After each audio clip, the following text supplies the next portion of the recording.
불과 1년 전 2022년 1월에 진행했던 나의 인생소설 탑10 영상을 만든 지 1년밖에 안 되었지만 작년 2022년 한 해 동안 워낙 좋은 소설들을 많이 봐서 그럴까 지금 영상을 다시 보면 아쉬움이 많이 생기더군요. 그래서 2023년 새해를 맞이해서 나의 인생소설 탑10 영상 리뉴얼에 들어가도록 하겠습니다. 긴 말하지 않고 바로 시작하죠.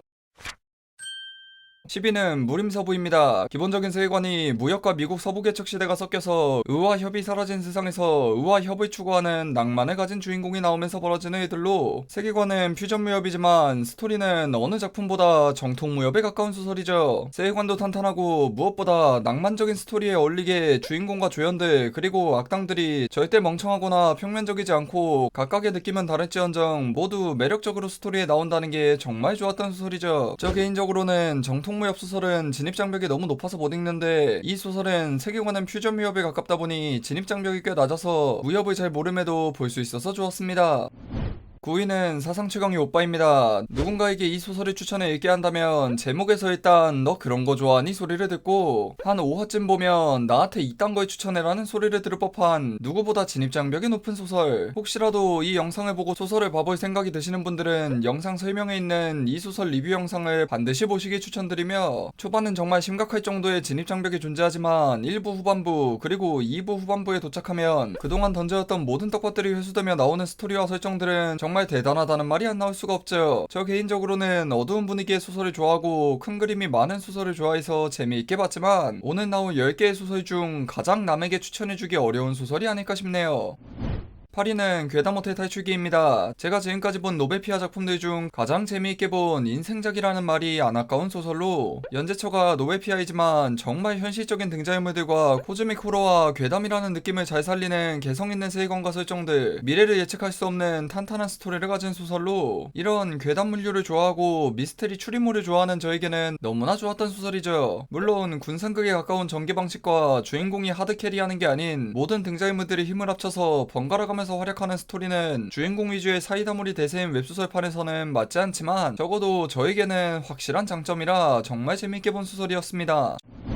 7위는 변방의 애노자입니다. 셀 수 없이 많은 떡밥들을 기반으로 너무나 탄탄한 스토리와 끊임없이 쏟아져 나오는 반전들, 너무나 개성있는 설정들로 그렇게 탄탄한 세계관과 스토리를 가지고 있으면서 동시에 등장인물들 한 명 한 명까지 각자의 스토리를 가지고 있고 입체적인 성격을 가지고 있다 보니 소설이 너무 어려워져서 하차하는 사람들이 많은 작품이기도 하죠. 저 역시도 예전에 가벼운 마음으로 보다가 스토리를 이해 못해서 한번 하차했던 기억이 있는데 나중에 다시 볼 때는 각 잡고 소설을 굉장히 꼼꼼히 봤더니 정말 재미있게 본 소설이었습니다. 6위는 디펜스 게임의 폭군이 되었다입니다. 웹소설판에서 전쟁씬이라고 해봐야 주인공 일행은 아무도 안 죽고 나쁜 놈들만 죽어나가며 이름 없는 엑스트라들은 죽었는지 살았는지 묘사조차 안 되는 게 일상인 웹소설판에서 진짜 참혹한 전쟁이란 무엇인지 이름 없이 죽어나가는 엑스트라들도 모두 각자의 삶이 있으며 그들의 죽음도 결코 가볍지 않다는 걸 보여준 작품이죠. 저 개인적으로는 이렇게 엑스트라들을 엑스트라로 소비하지 않는 작품을 너무 좋아하는데 쉬어가는 파트에서는 일본 라노벨이 생각날 만큼 너무나 가벼운 분위기 이고 스토리상 중요한 역할을 맡고 있는 조연들이 희생하는 파트에서는 클리셰적인 느낌이 너무 강해서 호불호는 갈리지만 저는 약 8년 전쯤 봤던 제 인생 웹툰인 나이트런 초반부 에피소드가 생각나서 정말 재미있게 본 소설이었습니다. 5위는 킬 더 드래곤입니다. 예전 영상에서도 같은 5위였는데 이번에도 똑같이 5위를 유지해낸 소설로 제가 이 소설을 본 지 어느덧 3년 6개월이 넘어가는데 여전히 굉장히 기억에 남는 소설입니다. 비록 소설 속 세계관이 너무 희망이 없고 등장인물들이 너무나 현실적이다 보니 일반적인 웹소설에서 느낄 수 있는 뽕맛, 사이다 전개 이런 게 전혀 없어서 호불호는 심각하게 갈리지만 저는 정말 재미있게 봤고 저 개인적으로는 해당 작품의 작가님이신 백수기종님 작품을 좋아하는데 그 중에서 당연히 원탑이라 생각하는 소설입니다. 4위는 게임 속 바바리안으로 살아남기입니다. 깊이 있는 스토리, 입체적인 등장인물들, 뛰어난 개연성, 탄탄한 세계관을 가졌지만 웹소설의 아이덴티티라 할 수 있는 가벼움과 사이다 역시 놓치지 않은 전개로 깊이 있는 소설은 어둡고 보기 힘들다, 가볍고 시원시원한 소설은 깊이가 있을 수 없다란 틀을 깨고 대중성과 작품성 둘 다 잡았다고 생각하는 그야말로 깔 곳이 없는 완벽한 소설이었는데 최신화로 갈수록 설정 오류들이 생겨나고 개연성이 이상해지는 부분이 늘어난다는 이야기가 계속 들려오더군요. 물론 아시는 분들은 아시다시피 저는 한번 리뷰한 소설은 이어서 읽지 않고 묵혀두기 때문에 여전히 제 겜바바는 186화에서 멈춰있으며 제가 영상을 만들 때는 언제나 제가 본 곳까지를 기준으로 만들기 때문에 제 기억 속에서는 재미와 깊이 둘 다 잡은 완벽했던 소설이라 4위에 선정하였습니다.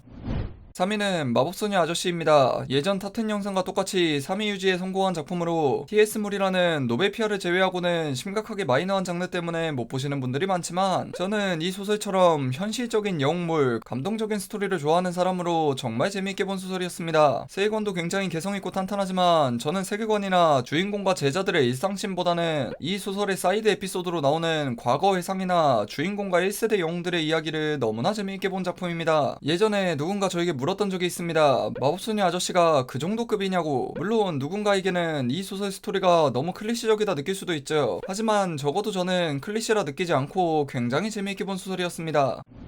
2위는 괴담 동아리입니다. 마찬가지로 2위를 유지한 소설, 사실 아까 나온 괴담 호텔 탈출기와 같은 장르라 보시면 되는데 이 소설이 순위가 더 높은 이유는 아주 간단합니다. 제가 소설을 읽을 때 훨씬 더 재미있었기 때문이죠. 오늘 탑10 영상을 만들면서 대부분의 소설들이 현실적이고 깊이있고 등장인물들이 입체적인 소설들이 대부분입니다. 하지만 저는 그런 깊이 있는 소설도 좋아하지만 이런 식으로 가볍고 재미있게 볼 수 있는 소설도 좋아하죠. 이 소설 속 등장인물들 성격은 비현실적이고 좀 평면적이다고 느낄 수도 있지만 탄탄한 세계관과 스토리를 기반으로 주인공이 특별한 능력을 가지고 어떨 때는 멋있고 간지나게, 어떨 때는 웃기고 재미있게 진행되는 스토리를 정말 재미있게 본 소설이었습니다.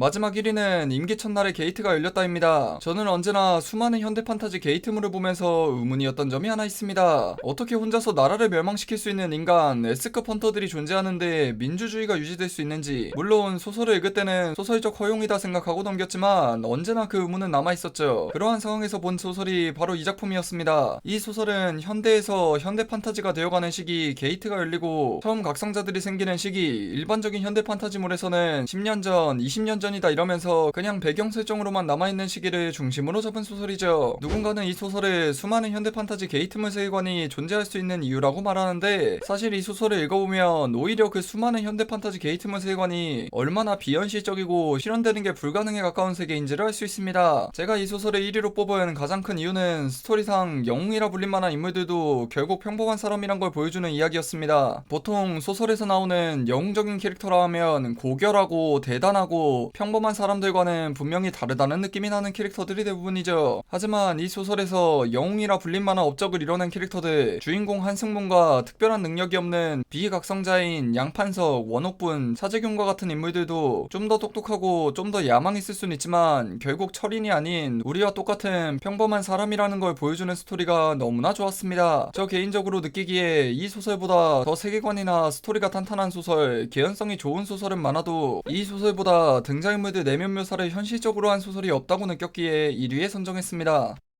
마지막 0위 졸업작인 멸망한 세계의 사냥꾼입니다. 여러분은 인생 소설을 뽑으라면 어떤 기준으로 뽑으실 건가요? 가장 재미있게 본 소설일 수도 있고 가장 기억에 남는 소설일 수도 있지만 웹소설을 보면서 그 소설이 정말로 현실 자신의 인생에 영향을 미친 경우는 거의 없겠죠. 예전 탑10 영상에서도 말했듯이 멸망한 세계의 사냥꾼은 제가 웹소설 리뷰 유튜브를 시작하게 된 이유이며 판충 유튜브를 시작한 지 어느덧 5년 차에 접어든 제 인생에 가장 큰 영향을 끼친 웹소설이라 할 수 있습니다. 제가 이 소설을 본 시기는 웹소설을 보기 시작한 지 1년 정도밖에 안 된 유비의 때이고 그 이후로 수많은 작품들을 보면서 더 재미있게 본 작품, 더 기억에 남는 작품들은 생겨도 내 인생 소설이라는 점에서 1위는 당연히 변할 리가 없겠죠. 그래서 이번 영상을 마지막으로 멸망한 세계의 사냥꾼은 처음이자 마지막 졸업 작품으로 정하고 나중에 인생 소설 탑10 영상을 다시 한번 리뉴얼할 일이 생겨도 순위에 포함시키지 않도록 하겠습니다. 오늘 영상은 정말로 말 그대로 나의 인생 작품들을 뽑은 거기 때문에 저와 취향이 다르신 분들은 당연히 해당 소설들이 재미없을 수 있고 별로일 수 있습니다. 혹시 이 영상에 나온 소설들을 봐볼까 고민되시는 분들은 해당 소설들 리뷰 영상에서 장단점 호불호 요소를 잘 정리해 놓았으니 영상 설명의 링크를 이용해서 리뷰 영상들을 참고해 주시면 감사하겠습니다. 그럼 영상 마치죠.